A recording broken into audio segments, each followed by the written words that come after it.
Alhamdulillah, alhamdulillahilladzi anzalal Qur'an bilisanin arabiyyin mubin. Ashhadu an la ilaha illallah rabbul arsil azim, wa ashhadu anna Muhammadan abduhu wa rasuluh, sadiqul wa'dil amin. Allahumma salli wa sallim ala nabiyyina Muhammadin sallallahu alaihi wasallam wa ala alihi wa sahbihi ajma'in, amma ba'd. Faya ibadallah, usikum wa iyaya bitaqwallah, faqad fazal muttaqun. Kama qala Allah ta'ala fil Qur'anil azim, a'udzu billahi minasy syaithanir rajim. Bismillahirrahmanirrahim. Ya ayyuhalladzina amanu taqullaha haqqa tuqatih wa la tamutunna illa wa antum muslimun. Hadirin jamaah sidang Jumat rahimakumullah. Rasa syukur sudah sepatutnya kita panjatkan kehadirat Allah Subhanahu wa ta'ala atas segala anugerahnya, utamanya anugerah iman, anugerah kita diberikan kesempatan untuk mudah bisa melangkahkan kaki kita menyambut panggilan Allah Subhanahu wa ta'ala untuk kita bermuhasabah, untuk kita meningkatkan kualitas ketakwaan kita. Salawat dan salam marilah kita selalu senandungkan kepada Nabi kita, Nabi Muhammad sallallahu alaihi wasallam, kepada keluarga, sahabat serta pengikutnya yang setia hingga akhir zaman nanti.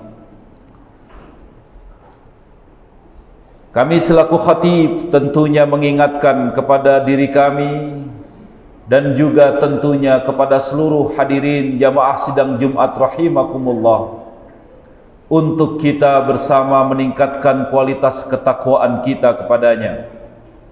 Haqqa tuqatih, ketakwaan yang sebenar-benarnya takwa, ketakwaan yang didasari dengan semangat untuk kita senantiasa menjalankan perintahnya, bimtithali awamirihi, dan juga diiringi dengan kita senantiasa berupaya sekuat tenaga untuk menghalau, menjauhi, menentang segala hal-hal yang dilarang oleh Allah Subhanahu wa ta'ala, wajtinabi nawahihi. Itulah hakikat sebuah ketakwaan, dan tentunya ketakwaan senantiasa kita tingkatkan dalam rangka tidak lain dan tidak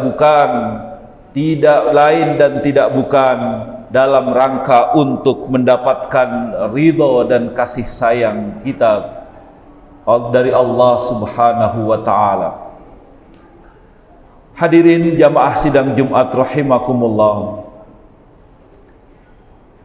tentunya sebuah kebahagiaan yang hadir di hadapan kita, yang kita rasakan, tentu kebahagiaan yang harapannya kebahagiaan yang mendatangkan keselamatan. Allah Subhanahu wa ta'ala berfirman, qul bifadlillahi wa birahmatihi fabidzalika falyafrahu wa huwa khairum mimma yajma'un. Katakanlah wahai Muhammad, karena anugerah dan rahmatku, maka sepatutnya lah untuk berbahagia, karena rahmat dan anugerah yang diberikan Allah Subhanahu wa ta'ala itu jauh lebih dari apa yang kita kumpulkan di muka bumi ini. Apa yang kita cari, apa yang kita terus upayakan, tentunya merupakan sebuah hal yang bisa saja sia-sia. Tapi ketika yang kita peroleh ada anugerah, rahmat dari Allah Subhanahu wa Ta'ala, tentulah mari kita curahkan kebahagiaan tadi. Tentunya anugerah dan kebahagiaan itu tidak lain dan tidak bukan adalah anugerah kita berada pada posisi yang masih taat dan patuh, masih berada pada posisi Islam, masih berada pada posisi senantiasa beriman kepada Allah, senantiasa mau tunduk dan patuh terhadap apa yang menjadi ketentuannya. Maka ada perintah untuk kita curahkan kebahagiaan. Kebahagiaan bukan karena apa yang kita dapat yang berkaitan dengan hal-hal yang bersifat material, tapi kebahagiaan yang juga karena ada kebahagiaan dalam dimensi spiritual. Hadirin jamaah sidang Jumat rahimakumullah, hari-hari ini kita berada di penghujung bulan Dzulqa'dah. Dan bahkan sebentar lagi kita akan memasuki bulan Dzulhijjah. Bahkan mungkin sanak saudara kita, tetangga, atau kita melihat saudara-saudara seiman kita akan bersegera dan bersiap-siap atau bahkan telah berangkat menunaikan ibadah haji. Hari-hari ini menjadi hari yang sangat penting. Bulan Dzulqa'dah, bulan Dzulhijjah, di mana bulan kita diperintahkan untuk banyak mengingat Allah. Bulan di mana Allah Subhanahu menyebutnya sebagai bulan haram, bulan yang disucikan, bulan yang tentunya berbagai macam aktivitas kebaikan Allah Subhanahu wa Ta'ala lipat gandakan. Namun tentunya ketika aktivitas tadi adalah aktivitas keburukan, maka pastilah Allah juga akan memberikan berlipat-lipat ganjaran dosa. Banyak dalam berbagai literatur, bahkan lebih spesifik ketika memasuki bulan Dzulhijjah, mengapa kita harus dipersiapkan, utamanya di 10 hari pertama di bulan Dzulhijjah. Dalam firman Allah menyebutkan wal fajr walayalil asr. Tidak mungkin Allah Subhanahu wa Ta'ala bersumpah demi waktu fajar, bersumpah dengan hari yang 10. Yang banyak para ulama, termasuk yang diriwayatkan oleh Ibnu Abbas, bahwa 10 hari itu adalah 10 hari di bulan Dzulhijjah.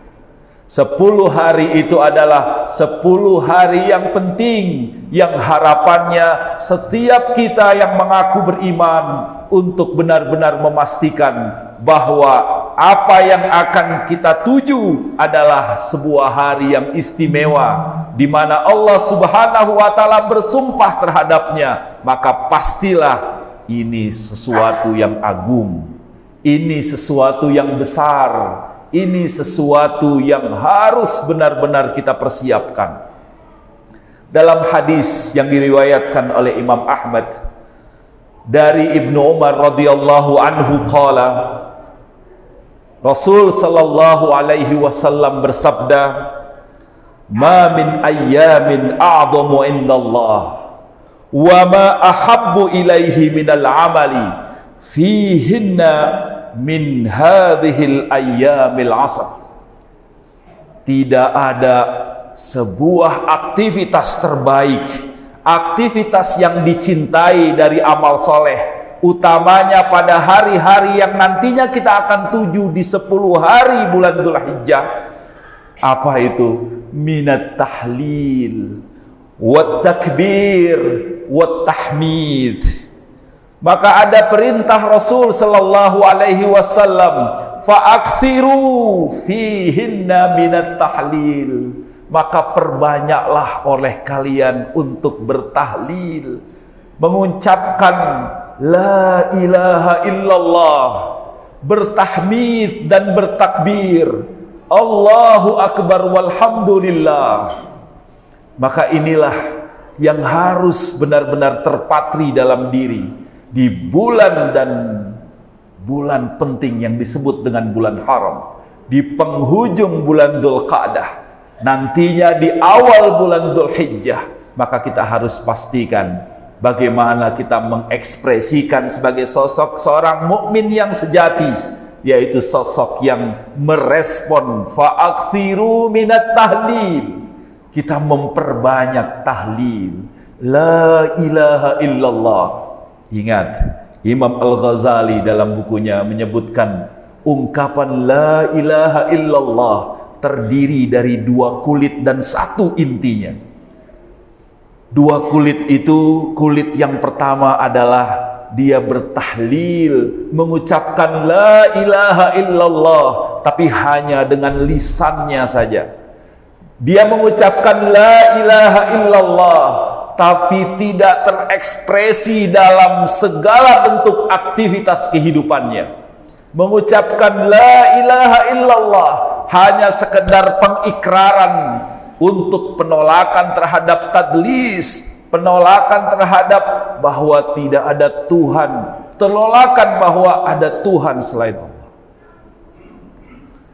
Namun ada kulit yang kedua, sebagaimana yang disampaikan Imam Al-Ghazali, yaitu kulit di mana dia meyakini la ilaha illallah, tidak saja dalam lisannya, tapi juga terekspresi dalam kehidupannya. Tidak saja dalam lisannya, tapi dengan tegas seluruh raga jiwanya menyatakan penolakan tanpa ada keraguan sedikit pun bahwa tidak ada Tuhan selain Allah.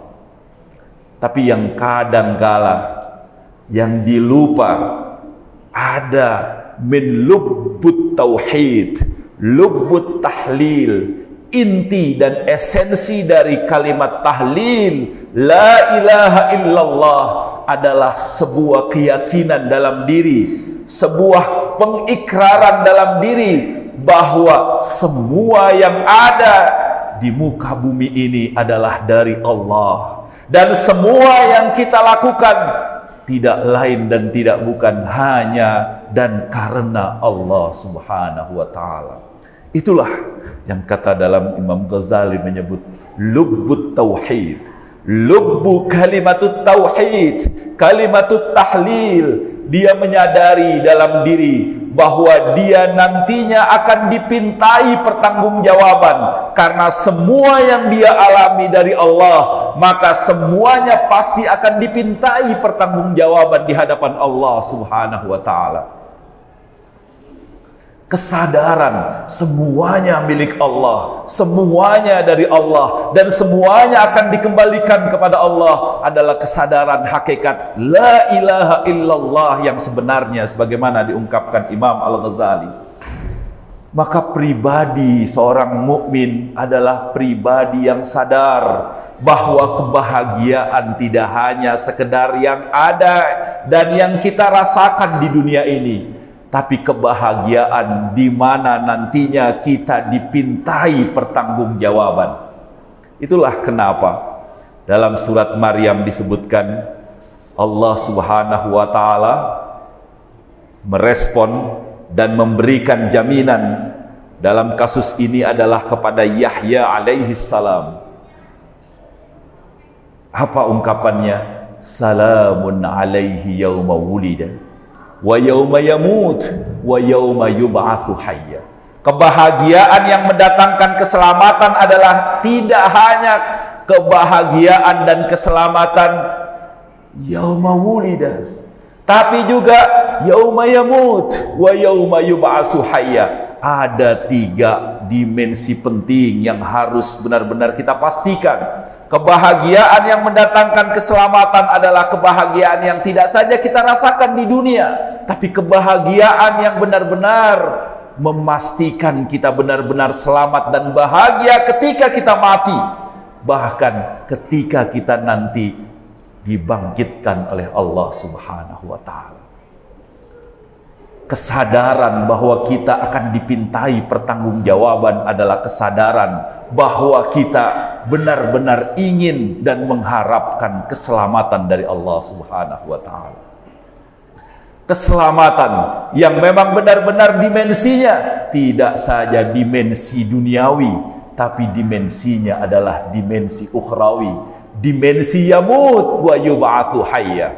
Maka oleh karena itu kita diperingatkan, ekspresi la ilaha illallah yang senantiasa kita kumandangkan adalah ekspresi yang harapannya kita memastikan diri apapun aktivitas kehidupan kita di dunia, kalau itu kita rasakan merupakan sebuah kebahagiaan, cek dan cross check kembali, apakah kebahagiaan yang kita rasakan saat ini benar-benar menyelamatkan kita pada waktu yamut, pada waktu kita mati dan dikembalikan kepada Allah Subhanahu wa Ta'ala, dan pada waktu nantinya kita dibangkitkan oleh Allah, wa yauma yub'atsu hayya.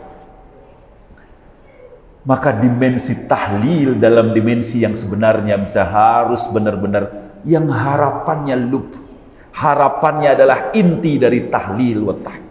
Sebagaimana juga tahmid, sebagaimana juga takbir, kita senantiasa mengungkapkan la ilaha illallah, tapi tidak saja dalam lisan kita, tapi juga terekspresi dalam seluruh jiwa raga kita. Bahkan esensi takbir, esensi tahmid adalah esensi bahwa kita benar-benar menyadari bahwa Allah lah yang agung, Allah lah yang maha besar, Allah lah yang maha terpuji. Maka oleh karena itu dia tidak mungkin menjalankan berbagai macam kemaksiatan-kemaksiatan yang mayoritas itu datang dari sifat kesombongan kita, datang dari hawa nafsu kita. Kesombongan dan hawa nafsu itulah yang kata Rasul Sallallahu Alaihi Wasallam sebagai banyak yang dipertuhankan saat ini. Hadirin jamaah sidang Jumat rahimakumullah. Maka oleh karena itu pada momen Zulqa'dah di penghujung ini, dan kita menyambut pada bulan Zulhijjah ini, marilah kita tingkatkan kualitas keimanan dan ketakwaan kita. Utamanya adalah fa'aksiru fihinna minat takbir, minat tahmid, bahkan minat tahlil. Mari kita perbanyak tahlil kita, tahmid kita, takbir kita, namun tidak saja dengan lisan kita, tidak saja dengan seluruh panca indera dan jiwa raga kita, tapi dalam dimensi kesadaran kita dalam menjalankan berbagai macam aktivitas kita di dunia, semuanya dikembalikan karena untuk Allah Subhanahu wa Ta'ala. Kesadaran bahwa nantinya kita dipintai pertanggungjawaban di hadapan Allah Subhanahu wa Ta'ala. Kalau kita merujuk bagaimana kita senantiasa terus dan bisa mendapatkan keselamatan itu, kalau merujuk dalam surat Maryam di 2 ayat sebelumnya dijelaskan, ya Yahya khudil kitaba biquwwah. Kuncinya adalah kita harus senantiasa terus berpegang teguh kepada Al-Quran, berpegang teguh dengan sekuat tenaga kita, senantiasa berinteraksi dengan Al-Quran. Ingat, Al-Quran adalah kitab yang kemukjizatannya bukan pada fisiknya, kemukjizatannya adalah akliyah. Bagi siapa yang mau terus membacanya, mempelajarinya, bahkan kemudian mengamalkan isi dan kandungannya. Ini esensi penting. Inilah kunci utama. Kalau kita jauh dari Al-Quran, sudah barang tentu kita akan jauh dari nilai-nilai keselamatan. Dan yang kedua adalah prinsip penting, di mana prinsip wa birram biwalidaih diungkapkan. Ada ungkapan senantiasa mau berbakti kepada orang tua. Berbakti kita kepada orang tua adalah bakti yang harus benar-benar terus. La khaira fi khairin la yadum. Sampai kapanpun kita harus senantiasa berbakti dan berbuat baik kepadanya. Wa qada rabbuka alla ta'budu illa iyyah wa bil walidaini ihsan. Mudah-mudahan kita termasuk pribadi yang selamat.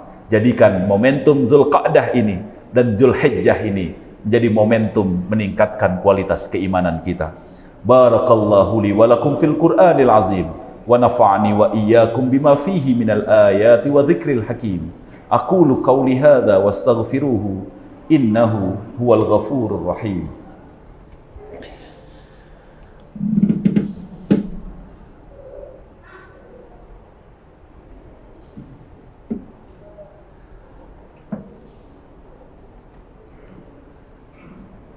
Alhamdulillahi rabbil alamin wa bihi nasta'in ala umurid dunya waddin.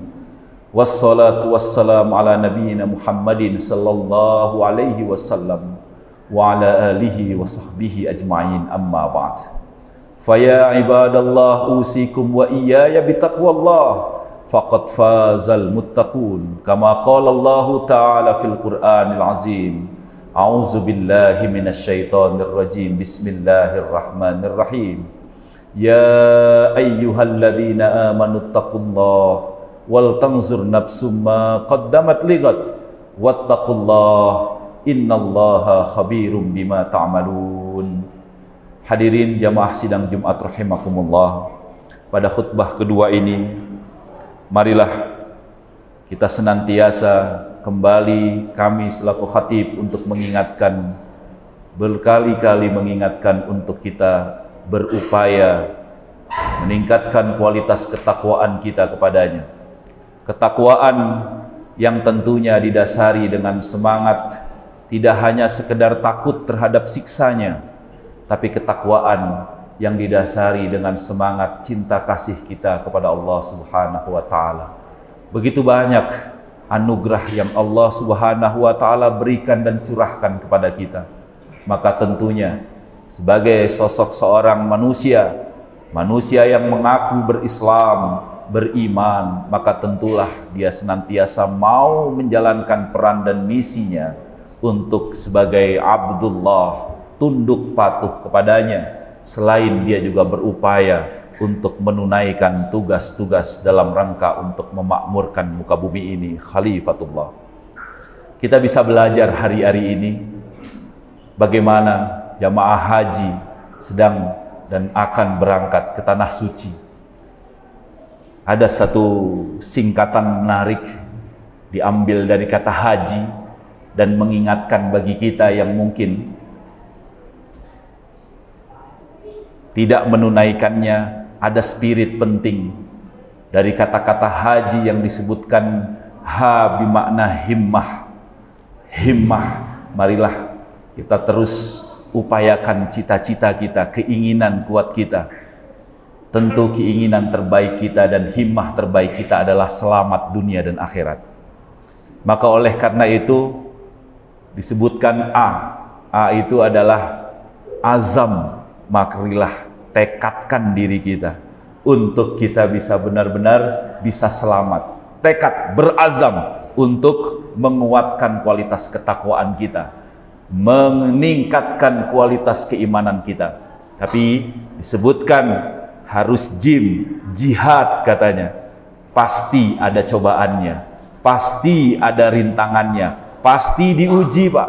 Orang yang punya tekad pasti diuji, pasti dicoba, pasti dikasih berbagai macam permasalahan-permasalahan. Tapi insya Allah ketika dia pahami dengan semangat jihad, insya Allah dia akan lewati dengan baik. Kemudian yang terakhir informasinya beristiqomahlah.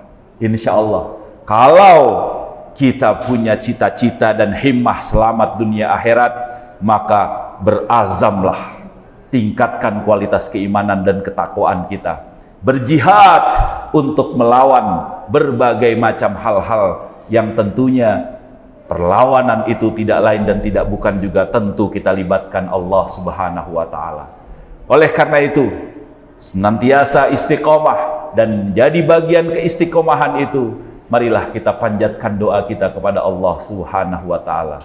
Semoga Allah Subhanahu wa Ta'ala senantiasa memberikan perlindungan kepada kita dan senantiasa benar-benar menjadikan kita pribadi yang beriman, pribadi yang Islam, sebagaimana harapan kita di setiap Jumatnya, wala tamutunna illa wa antum muslimun. Ya Allah, jangan matikan kami kecuali dalam keadaan berserah diri kepadamu ya Allah. Allahumma salli wa sallim ala nabiyyina Muhammadin sallallahu alaihi wasallam wa ala alihi wa sahbihi ajma'in. Allahumma ighfir lil muslimina wal muslimat wal mu'minina wal mu'minat al ahya'i minhum wal amwat innaka antas sami'un qaribun mujibud da'wat ya qadiyal hajat. Rabbana la tu'akhidna in nasina aw akhtana. Rabbana wa la tahmil alaina isran kama hamaltahu 'alal ladina min qablina. Rabbana wa la tuhammilna ma la taqata lana bih. Wa'fu 'anna waghfir lana warhamna anta maulana fansurna 'alal qaumil kafirin. Allahumma inna nas'alukal huda wat tuqa wal 'afafa wal ghina. Allahumma arinal haqqa haqqan warzuqna ittiba'ah wa arinal batila batila. Allahumma inna nas'alukal huda wat tuqa wal 'afafa wal ghina. Allahumma taqabbal qiyamana wa ruku'ana wa siyamana wa kulli a'malina shalihah ya rabbal alamin. Rabbana atina fid dunya hasanah wa fil akhirati hasanah wa qina adzabannar walhamdulillahi rabbil alamin. Ibadallah, innallaha ya'murukum bil 'adli wal ihsan wa ita'i dzil qurba wa yanha 'anil fahsya'i wal munkar wal baghi ya'idukum la'allakum tadhakkarun wa la dzikrullahi akbar.